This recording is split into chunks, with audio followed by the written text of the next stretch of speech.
So, to finish with the cost, this is for the USA, the cost by economical sectors.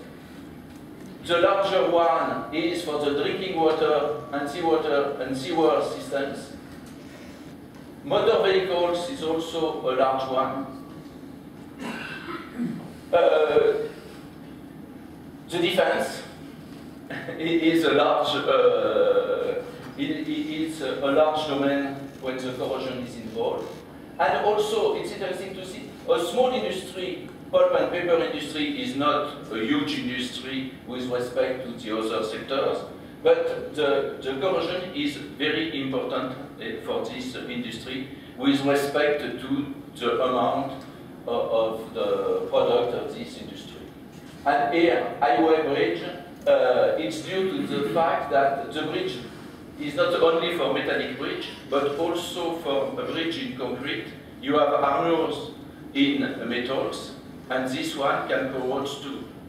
So, as you can see, almost all economical sectors are involved by the corrosion. So now, rapidly, I will introduce you what is the main principle of the corrosion on a scientific point of view. The metal or metal alloys dissolve in presence of water. For example, for the iron dissolves in iron 2 ions and give 2 electrons. So for this reason, the corrosion is an electrochemical phenomenon, because we have chemistry but also electricity with the electrons. And this kind of reaction are well known, and the current corresponding to these electrons is depending on the potential of the metals according to this Tafel law. This is well known. And the metal is isolated. You have the metal alone, for example, in the water.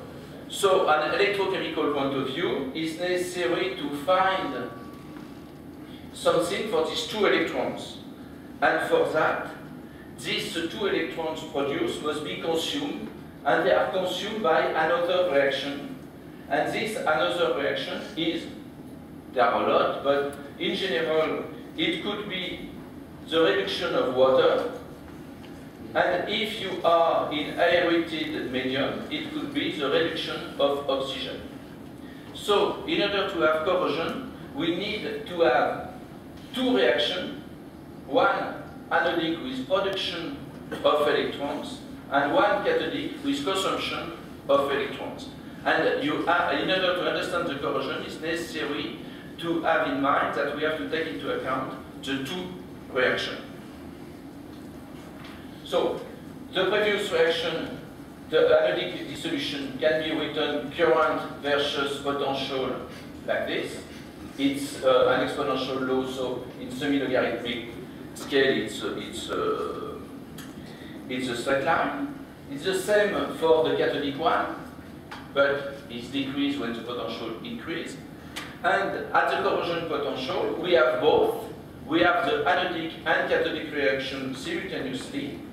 And due to the fact that we have no current, when the 2 curves are crossing here, the sum of the current of the cathodic current, which is negative, and the positive current is 0. And we define by this way the corrosion potential and the corrosion current there.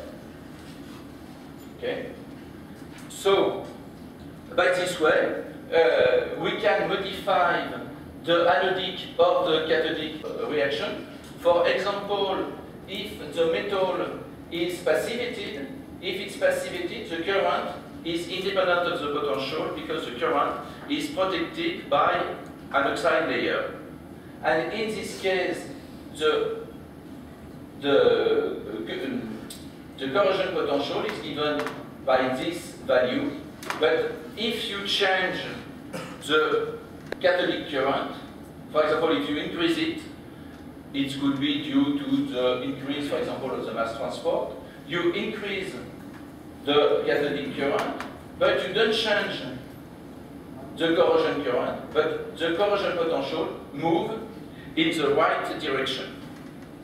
Okay? So the corrosion current is more and more anodic.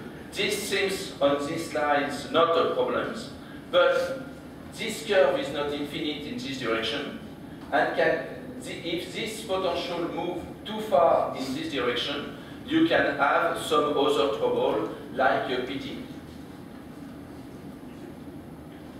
Another case, it could be the cathodic current, which can be a constant, for example, if it's mass transport limited. And in this case, here you have the corrosion potential and the corrosion current. If you change the, for example, if it's mass transport limited, if you change the mass transport, you can increase the cathodic current, and in this case, you increase the corrosion current and you increase the dissolution of the metals. So in this case, you have to take into account that more agitated is the solution, the water, more the corrosion is important. And this could be important for the study. A study in a stagnant medium can give results completely different than the reality on site, where you have a huge agitation, for example, in a pipe. And the difference I recall here, it's a logarithmic scale. So the difference can be huge. So this is just the first approach. The problem is all this approach is the first step for an homogeneous surface.